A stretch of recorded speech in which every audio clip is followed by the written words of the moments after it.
Sir ఒక యూత్గా చెప్పండి, ఈ బడ్జెట్ ఎలకేషన్ 3,22,000 కోట్లు అనౌన్స్ చేసిన గవర్నమెంట్ ఎలా ఉంది సార్? మీకు యూత్గా చెప్పండి. ఎన్డీఏ కూటమి అధికారంలోకి వచ్చిన తర్వాత మరి మొన్న ప్రకటించినటువంటి బడ్జెట్ చాలా బడుగు బలహీన వర్గాలకి, అదేవిధంగా చదువుకునేటువంటి యువతకి కానివ్వండి, రాష్ట్ర ఆర్థిక పరిస్థితిని మెరుగుపరిచే విధంగా అన్ని వర్గాలకి కూడా సమానంగా ప్రతి ఒక్కరికి కూడా న్యాయం చేసే విధంగా మరి బడ్జెట్ రూపకల్పన అనేది జరిగింది అని ఈ సందర్భంగా తెలియజేస్తాం. కానీ జగన్మోహన్ రెడ్డి గారు అంటున్నారు, నేనున్నగా యువతకి కానీ వీళ్ళకి ఉద్యోగ అవకాశాలు ఎక్కువ కల్పించిన ఈ గవర్నమెంట్ ఏం పెట్టలేదు, యువతకి ఇస్తాను 3,000 రూపాయలు కూడా ఇవ్వట్లేదని అంటున్నారు.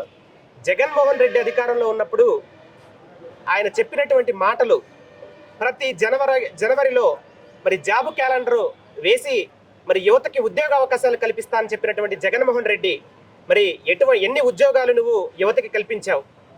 మరి ఎంతమందిని నువ్వు ఉద్యోగాలు కల్పించి ఎంతమంది కుటుంబాలను నువ్వు బాగు చేశావు? ఎప్పుడు కూడా ఒక్క జనవరిలో ఏర్పాటు చేస్తున్నటువంటి జాబ్ క్యాలెండర్ ఎప్పుడు ఇంతవరకు ఒక్కసారి కూడా ఒక క్యాలెండర్ కూడా వేసినటువంటి దాఖలాలు లేవు. రాష్ట్రంలో అభివృద్ధి లేదు, మొత్తం కూడా సర్వనాశనం చేశాడు జగన్మోహన్ రెడ్డి. కానీ ఆయన అంటున్నాడు, ఈ గవర్నమెంట్ వచ్చిన తర్వాత యువతకి ఉపాధి కల్పన ఏం లేదు, ఏదో చెప్తున్నారు కానీ 14 లక్షల ఉద్యోగాలు వస్తాయని చెప్తున్నారు కానీ ఇంత మటుకు ఏం లేదు, నేను రాగానే ఇచ్చానని చెప్పి అన్నాడు. జగన్మోహన్ రెడ్డి ఎటువంటి ఉద్యోగాలు కల్పించాడు? వాలంటీర్కి డిగ్రీ చదువుకొని పీజీలు చేసి యువతకి మరి 10,000 రూపాయల ఉద్యోగం కల్పించి, అది కూడా ఇంటింటికి తెప్పి మరి వాళ్ళకి ఎటువంటి ఉద్యోగాల అవకాశాలు నువ్వు కల్పించావు జగన్మోహన్ రెడ్డి గారు? మరి ఈనాడు ఎన్డీఏ కూటమిలో ప్రతి ఒక్కరికి కూడా ఈరోజు ఇంటింటి సర్వే చేస్తూ ఉన్నారు గ్రౌండ్ లెవెల్లో. మరి ప్రతి ఇంటికి వెళ్ళి కూడా వారి యొక్క క్వాలిఫికేషన్ ఏంటి, వారికి ఎటువంటి ఉద్యోగ అవకాశాలు కల్పించాలి అని ఇలా గ్రౌండ్ రిపోర్ట్లో సర్వే జరుగుతూ ఉంది. రాబోయే కాలంలో ఎన్డీఏ కూటమి ఆధ్వర్యంలో ప్రతి ఒక్కరికి కూడా నిరుద్యోగ యువతకి ప్రతి ఒక్కరికి కూడా ఉద్యోగ అవకాశాలు కల్పించేటువంటి సూచనలు జరుగుతూ ఉన్నాయని సందర్భంగా తెలియజేస్తాను. గతంలో 117 జీవో తీసుకొచ్చారు, దాంట్లో మాతృభాషకు సంబంధించిన అంశం ఇప్పుడు లోకేష్ దాన్ని క్యాన్సిల్ చేశారు కదా, దాన్ని ఎలా చూస్తారు? దాన్ని క్యాన్సిల్ చేయాలని చెప్పి ఎమ్మెల్యేలతో కూడా మాట్లాడారు. ఒకవేళ క్యాన్సిల్ అయితే దానివల్ల ఉపయోగం ఉందంటారా? జీవో ఏదైనా సరే అందరి దగ్గర ఒక క్యాబినెట్ సమావేశం నిర్వహించి దాంట్లో ఉన్నటువంటి మంత్రులతో కానివ్వండి, క్యాబినెట్లో ఉన్నటువంటి ప్రతి ఒక్కరితో, ఈరోజు ప్రభుత్వంలో ఉన్నటువంటి ఎమ్మెల్యేలతో, శాసనసభ్యులతో కానివ్వండి, మండలి సభ్యులతో కానివ్వండి, ఏదైనా సరే క్షుణ్ణంగా పరిశీలించి మరి దాన్ని జీవో రద్దు చేయాలంటే ప్రతి దానికి కూడా ఒక క్షుణ్ణంగా పరిశీలించి ఏదైనా ఒక నిర్ణయం తీసుకోవడం జరుగుతుంది. అంతేగాని జగన్మోహన్ రెడ్డి లాగా ఏదో ఒక వివాదాస్పదంగా దాన్ని ఎటువంటి నిర్ణయాలు తీసుకోదు ఎన్డీఏ కూటమి ఈ సందర్భంగా తెలియజేస్తాను. అదే చూసుకుంటే ఆయనకి ప్రతిపక్ష నాయకుడు హోదా ఉంటేనే అసెంబ్లీకి వస్తాను, లేకపోతే నేను రాని చెప్పి అంటున్నాడు. దాన్ని ఎలా చూస్తారు? జగన్మోహన్ రెడ్డి గారు ఒకటే గమనించాలి, ప్రతిపక్ష హోదా అనేది చంద్రబాబు నాయుడు గారు ఇచ్చేదో లేకపోతే జనసేన పార్టీ అధ్యక్షులు పవన్ కళ్యాణ్ గారు ఇచ్చేదో కాదు. ప్రతిపక్ష హోదా అనేది ప్రజలు ఇచ్చేది. ప్రజల చేత ఎన్నుకోబడితే నీకు ప్రతిపక్ష హోదా వస్తుంది. మరి నిన్ను ఈరోజు 11 సీట్లకే ఆంధ్ర రాష్ట్ర ప్రజలు నిన్ను 11 సీట్లకే మరి పరిమితం చేశారు. అంటే ఆంధ్ర రాష్ట్ర ప్రజలు నిన్ను అసలు ఈ రాష్ట్రంలో నీ పరిపాలన నచ్చక నీకు 11 సీట్లతో పరిమితం చేశారు. అంతేగాని ప్రతిపక్ష హోదా అనేది చంద్రబాబు నాయుడు గారు ఇచ్చిందో లేకపోతే మరి జగన్మోహన్ రెడ్డి గారు, లోకేష్ గారు ఇచ్చిందో లేకపోతే పవన్ కళ్యాణ్ గారు ఇచ్చేదో కాదది. రాష్ట్ర ప్రజలు నిన్ను మెచ్చి నీకు ఇవ్వాలి ప్రజలు. కానీ ఆయన నాకు 40% ఓటు శాతం వచ్చింది కాబట్టి రాజ్యాంగం ఎక్కడా లేదు, ఇవ్వకూడదని లేదు, నా ఓటు పర్సంటేజ్ ఉంది కాబట్టి నాకు ఇవ్వాల్సిందని చెప్పి ఆయన పదే ఎందుకు మాట్లాడుతున్నాడు? జగన్మోహన్ రెడ్డి గారు ఒకసారి ఆలోచించుకున్నట్లయితే పోయినసారి గత ప్రభుత్వంలో ఆయన ప్రభుత్వంలో ఉన్నప్పుడు అసెంబ్లీలో పదే అనేక సార్లు ఆయన ప్రస్తావించడం జరిగింది. ఏమని ప్రస్తావించాడు? చంద్రబాబు నాయుడు గారికి 23 సీట్లే ఉన్నాయి, గట్టిగా మాట్లాడితే మేము ఒక 4 సీట్లు గుంజుకుంటే ఆయనకి ప్రతిపక్ష హోదా కూడా కోల్పోతాడని చెప్పి మాట్లాడినటువంటి మాటలు జగన్మోహన్ రెడ్డి గారికి ఈ రోజు గుర్తులేవా అని సందర్భంగా తెలియజేస్తా ఉన్నా.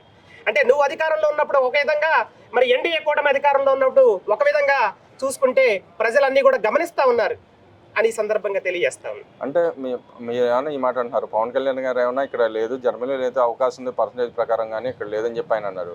నిన్న అదే విషయం జగన్మోహన్ రెడ్డిని అడిగితే అసలు ఆయన కార్పొరేటర్గా ఎక్కువ, ఎమ్మెల్యేకి తక్కువ, ఏదో ఒక్కసారి గెలిచాడు, ఒక్కసారి, దానికి కూడా ఇంత విరవేగాల్సిన అవసరం లేదని ఆయన అంటున్నాడు కదా, దాన్ని ఎలా చూస్తారు? జగన్మోహన్ రెడ్డి గారి జీవితం ఎలా ఉందంటే జైలుకి బెయిల్కి మధ్యలో ఊగిసలాడుతూ ఉంది జగన్మోహన్ రెడ్డి జీవితం.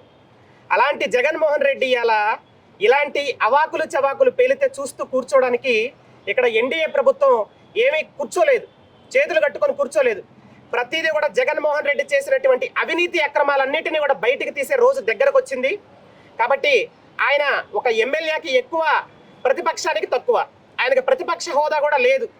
మరి ఆయన ఏది మాట్లాడినా ఇక్కడ చెల్లే పరిస్థితి లేదు అని ఈ సందర్భంగా తెలియదు. మీరు అవకాశం ఇవ్వలేదు కాబట్టి నేను అసెంబ్లీకి కూడా పోవట్లేదని చెప్పాను అంటున్నాడుగా. అవకాశం ఇవ్వని పరిస్థితి ఉందంట రాష్ట్రంలో. అదే చెప్తున్నానండి, అవకాశం అనేది ఎవరో ఇచ్చేది కాదు, అది ప్రజలు ఇవ్వాలి అవకాశం. ప్రజల చేత ఎన్నుకోబడాలి. అంటే నాకు ఓటు శాతం వచ్చింది అంటున్నాడు. మరి ఓటు శాతం వచ్చింది, నీకు ఓటు శాతం వచ్చినా నీకు సీట్లు కావాలి కదా. అది రాజ్యాంగబద్ధంగా ప్రజాస్వామ్యబద్ధంగా ఎన్నుకోబడాలి కదా.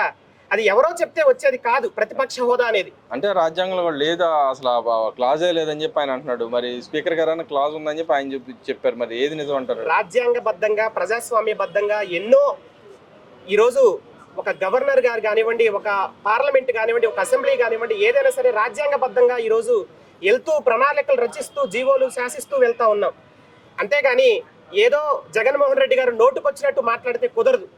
ఇది ఒక ప్రణాళికాబద్ధంగా ముందుకెళ్తున్నటువంటి రాజ్యాంగ సంస్థ ఇది.